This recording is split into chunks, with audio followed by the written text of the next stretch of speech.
During a family dinner with my parents, I received a text from an unfamiliar number. It appeared on my screen with a vibration that seemed far louder than it really was, like it was trying to grab me by the collar. The words were short, cold, and direct.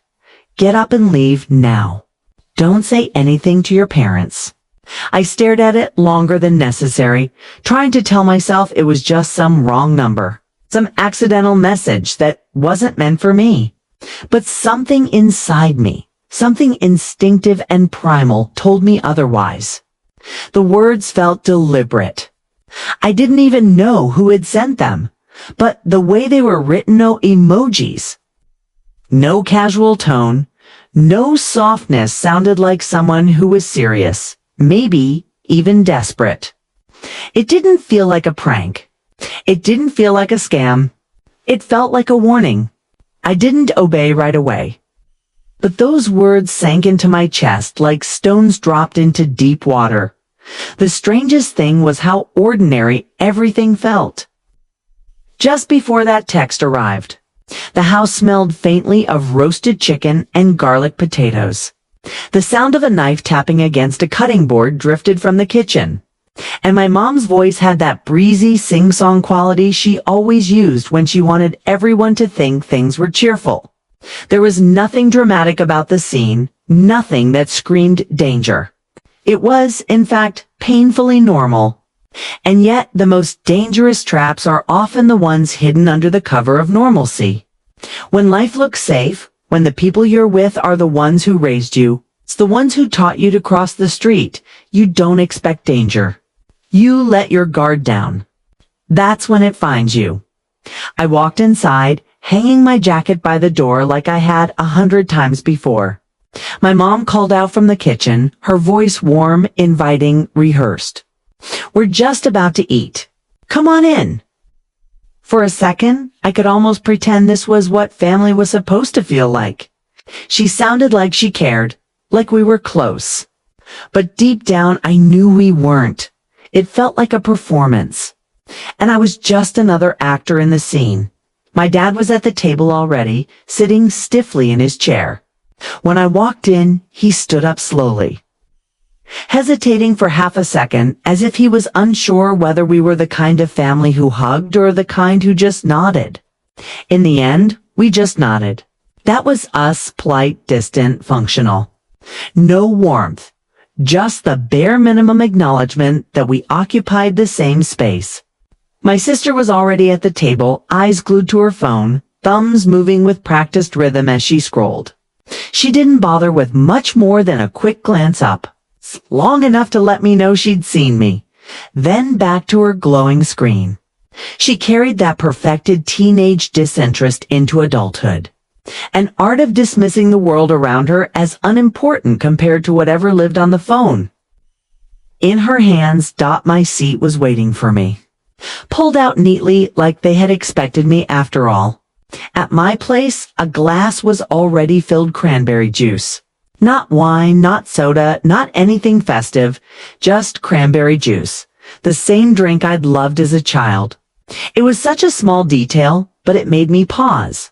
I hadn't touched cranberry juice in months, maybe longer. But here it was, like they were staging a memory. My mom smiled at me, but it didn't reach her eyes. It was the kind of smile you give a stranger when you're trying to appear polite. You still like cranberry, right? She asked, as if testing me. I nodded, even though it wasn't true anymore.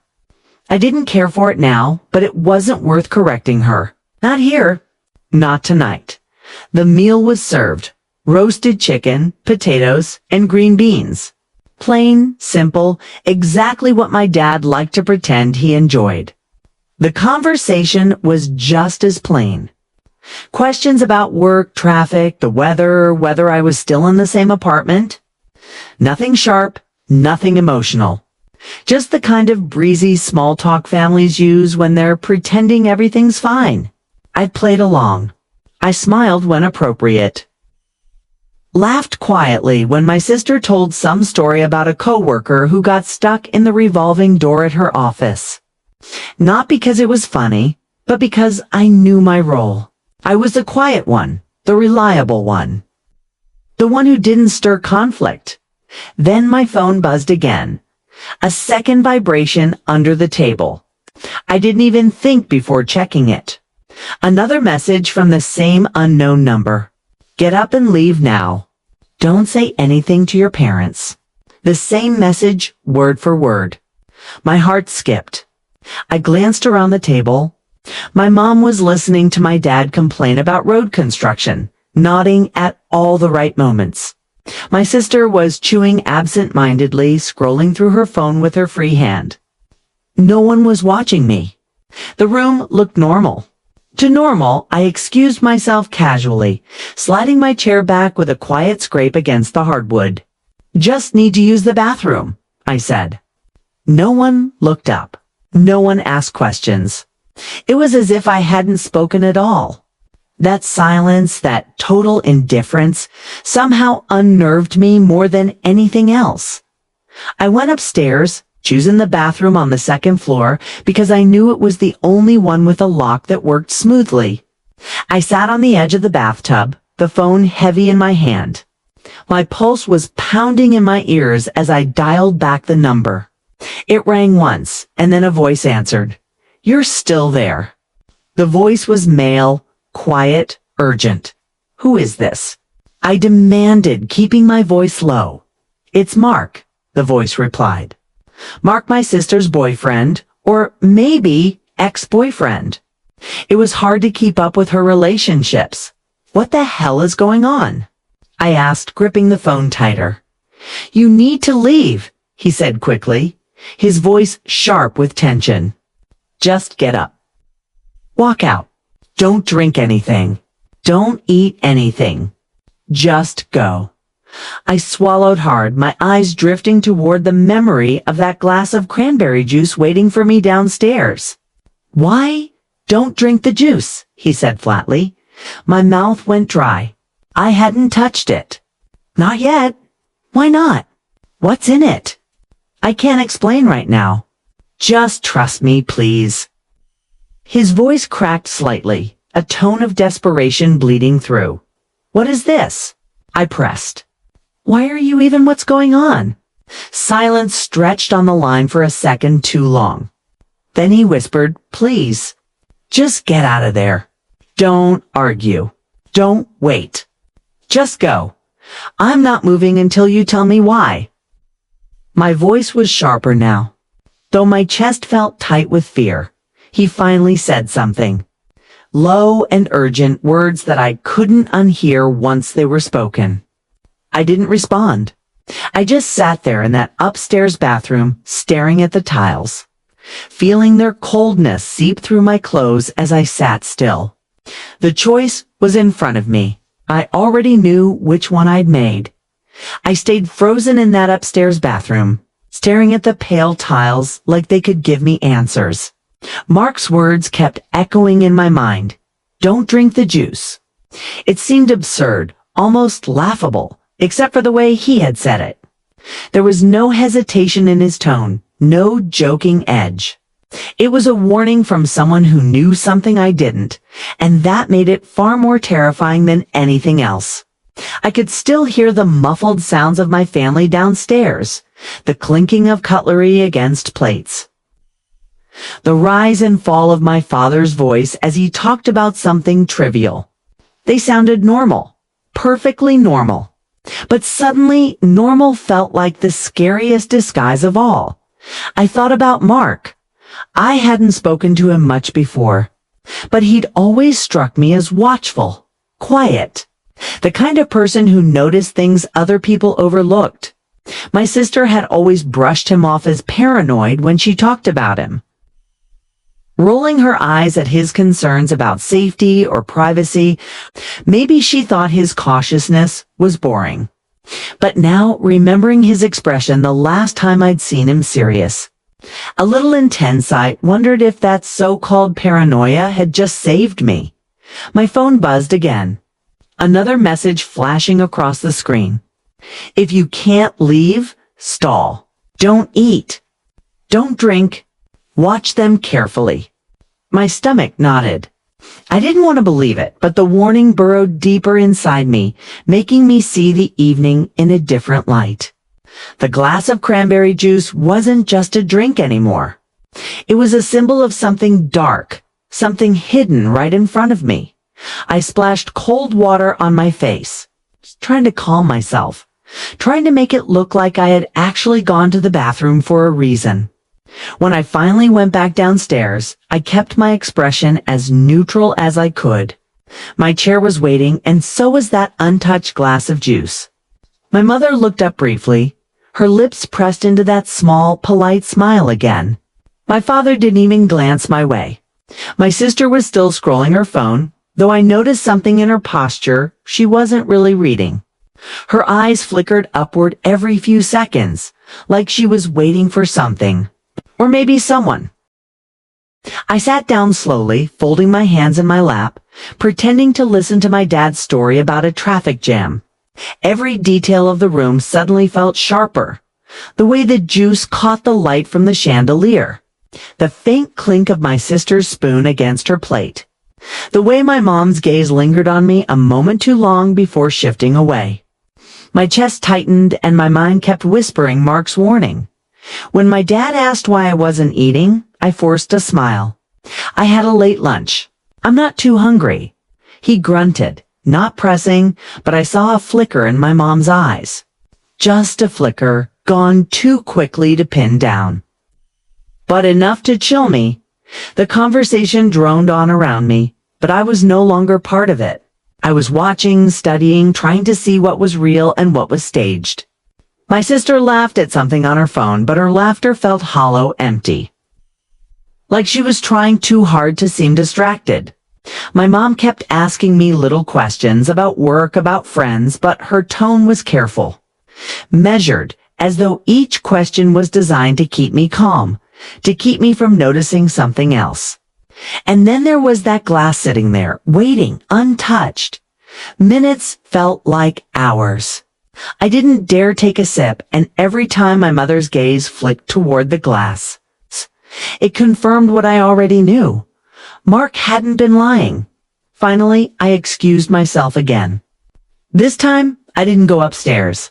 I slipped into the hallway, heart hammering, and called Mark once more.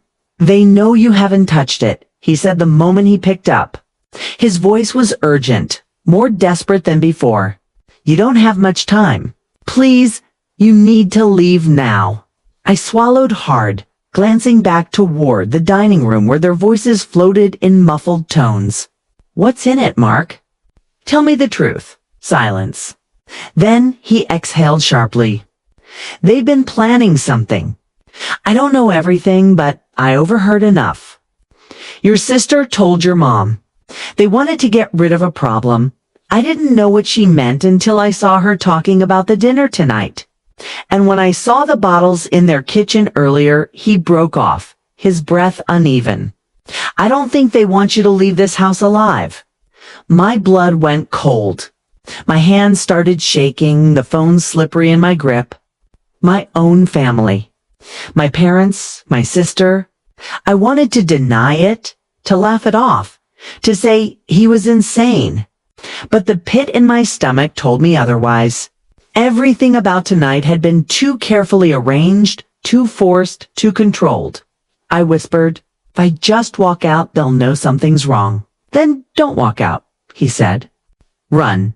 The word hung in the air like a blade. I pressed my back against the wall, my chest heaving.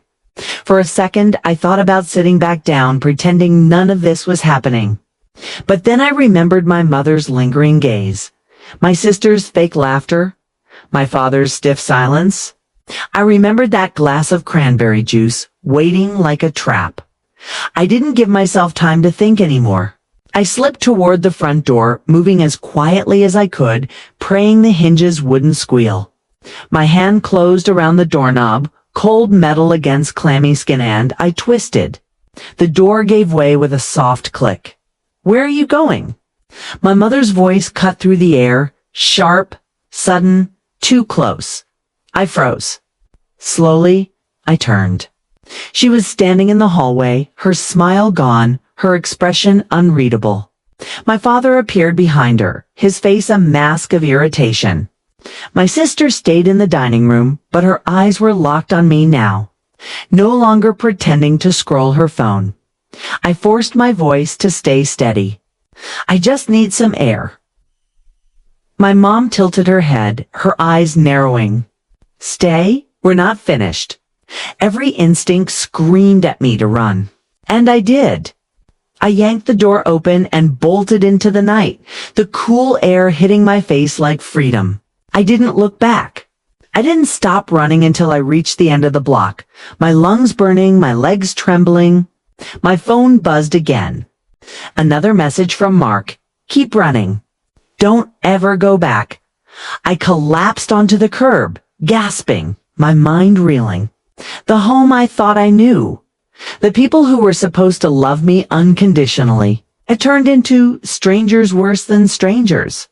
They were something else entirely for the first time in my life. I realized the truth. Sometimes the greatest danger isn't out there in the world. Sometimes it's sitting across from you at the dinner table, smiling politely, pretending to be family, and sometimes survival means leaving everything behind. I sat on that cold curb, my breath ragged, my chest rising and falling in desperate bursts. The street was quiet, eerily so, the kind of silence that presses against your ears and makes you feel like the world itself is holding its breath. The glow from my parents' house still flickered faintly behind me. Through one of the windows, I thought I saw movement shadows passing by, watching. My heart sank deeper. They knew I had left, and maybe they weren't going to let me go, so icily. Mark called again. His voice trembling this time, the urgency sharpened into something closer to panic. Are you out? Did you get away? Yes, I whispered, my voice breaking. But they saw me. They know I left. There was silence on the other end. Then he spoke firmly. Good, don't turn back. Listen to me, you can't go back there. Not tomorrow, not next week, not ever. Whatever you thought that place was, whatever you thought those people, wit's gone. You need to accept that. Tears burned at the edges of my eyes, though I fought them. They're my family. The words felt bitter, hollow as soon as I spoke them. Because what kind of family poisons you? What kind of family smiles at you across the table while planning your death? No, Mark said quietly, but with conviction. They stopped being your family the moment they decided you didn't matter. Blood doesn't mean love. And love doesn't plot against you. His words cut deep because they were true. I sat there trembling, feeling both grief and rage surge through me. Memories came: uninvited birthdays with lopsided cakes, my mom braiding my hair when I was little, my dad teaching me how to ride a bike, my sister and I laughing in the backyard until our stomachs hurt. Were those memories lies?